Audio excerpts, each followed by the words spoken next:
In 1973, CIA Director Richard Helms received a warning. Congress was starting to ask questions. The Watergate scandal had shattered the nation's trust, and journalists were digging into every dark corner of the government. Helms knew where one of the darkest secrets was buried. He gave a simple, blunt order.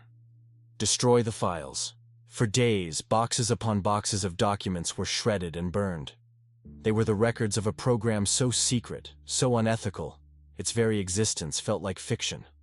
A program dedicated to a single terrifying idea, the total control of the human mind. They almost succeeded in erasing it all. But, as it always happens, something survived. In 1974, a clerical error revealed a single set of financial files the shredders had missed. They were receipts, expense notes, payment orders, the money trail that funded the nightmare.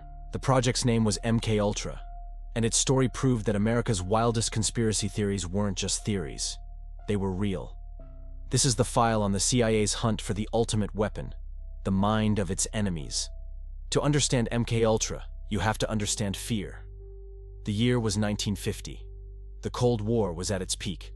America had seen its own soldiers, captured in the Korean War, appear on camera confessing to war crimes they didn't commit, denouncing their own country. To the CIA, the explanation was obvious: brainwashing.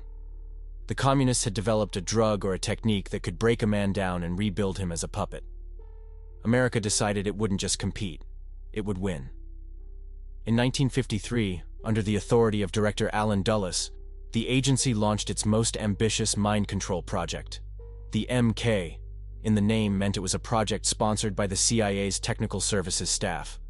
The Ultra was the designation for the highest level of secrecy. The goal was to create the perfect soldier, or the unwitting assassin. They wanted to know, can we create a killer who doesn't remember their crime? Can we make a man betray his country against his will? Can we, in essence, erase and rewrite the human soul? To do this, they needed a tool, and they found it on a small square of paper: lysergic acid diethylamide, LSD. The man put in charge of finding the key to mind control was Dr. Sidney Gottlieb.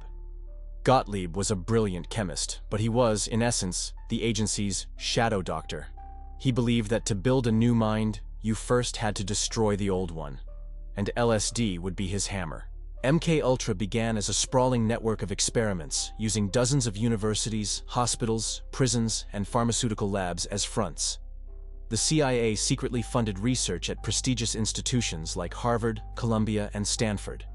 The doctors and researchers often didn't even know who they were really working for. They just knew a generous research fund was paying the bills.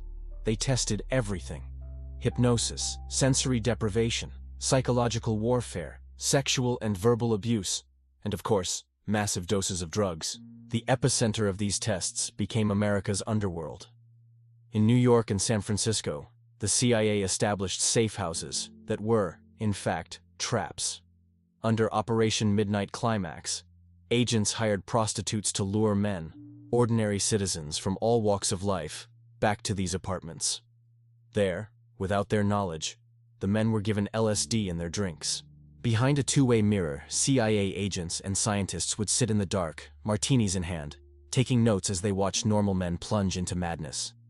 They observed the terror, the paranoia, the complete dissolution of the ego. It was science, Cold War style. But the agency didn't just test on strangers, they tested on themselves. LSD became a bizarre kind of office culture within the CIA. Agents and scientists would dose each other at breakfast, in the office water cooler, at the Christmas party. They wanted to know what happened.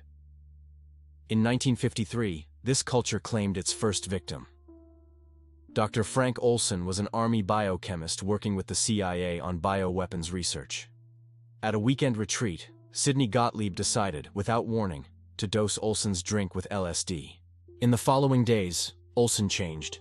He became depressed, anxious, and deeply paranoid. He spoke of leaving the agency, convinced he had done something terrible. The CIA flew him to New York for psychiatric treatment, with a doctor who was also on the MKUltra payroll. 1 week later, in the early morning hours of November 28th, Frank Olson went through the closed glass window of his 13th floor hotel room and plunged to his death. The official story was a tragic suicide, or accidental jump, induced by a nervous breakdown. Olson's family wouldn't know the truth about the LSD for more than 20 years. While the city experiments aimed to break the mind, another arm of the project tried to rebuild it. In Montreal, Canada, the CIA funded the notorious Dr. Ewan Cameron. Cameron was a respected figure in world psychiatry. But his methods were brutal. He believed he could de-pattern patients with mental illnesses like schizophrenia or depression, and then re-pattern them with new personalities. His patients were, in fact, guinea pigs. He put them into drug-induced comas that lasted for months. He administered electroshock therapy at levels 30 to 40 times the normal power. And then, he would introduce the psychic driving. For days, weeks on end, a loudspeaker hidden under the patient's pillow would repeat a single phrase or command, thousands upon thousands of times. The results were catastrophic. Patients who came in to treat anxiety walked out as infants, unable to use the toilet or remember their parents' names. The minds Cameron promised to heal, he permanently erased. For nearly 20 years, MKUltra operated in total secrecy. The agency chased the holy grail of mind control, but never reached it. LSD wasn't a tool of control, it was a tool of chaos. Minds couldn't be reprogrammed like a machine. They just broke. The program didn't create the perfect assassin. It only created victims. Which brings us back to 1973.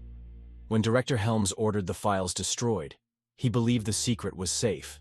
He underestimated bureaucracy. The financial files that survived detailed payments to doctors, universities, and front companies. When journalist Seymour Hersh exposed the CIA's domestic spying activities in 1974, it blew the door open for Congress to investigate.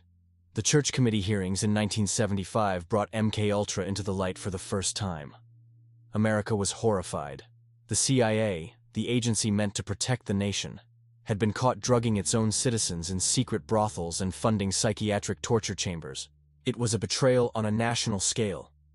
But what happened to those responsible? Sidney Gottlieb, the man who dosed Frank Olson, retired peacefully. Richard Helms, the man who ordered the files destroyed, was convicted of perjury to Congress and received a $2,000 fine. No one went to prison for the crimes of MKUltra. And here lies the true horror of the dossier.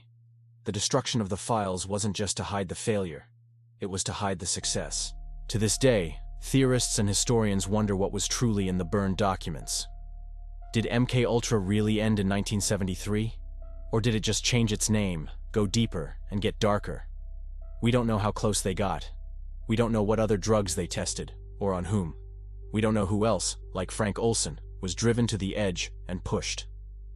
MKUltra proved that the American government was willing to sacrifice the sanity of its own citizens in the name of national security. The file is closed, but the questions remain. Some stories were never meant for the light, but they are the stories that must be told. They are the files that must be opened. This has been a file from America's Dark Dossier. If you believe that the past is never truly dead, subscribe and help us open the next file.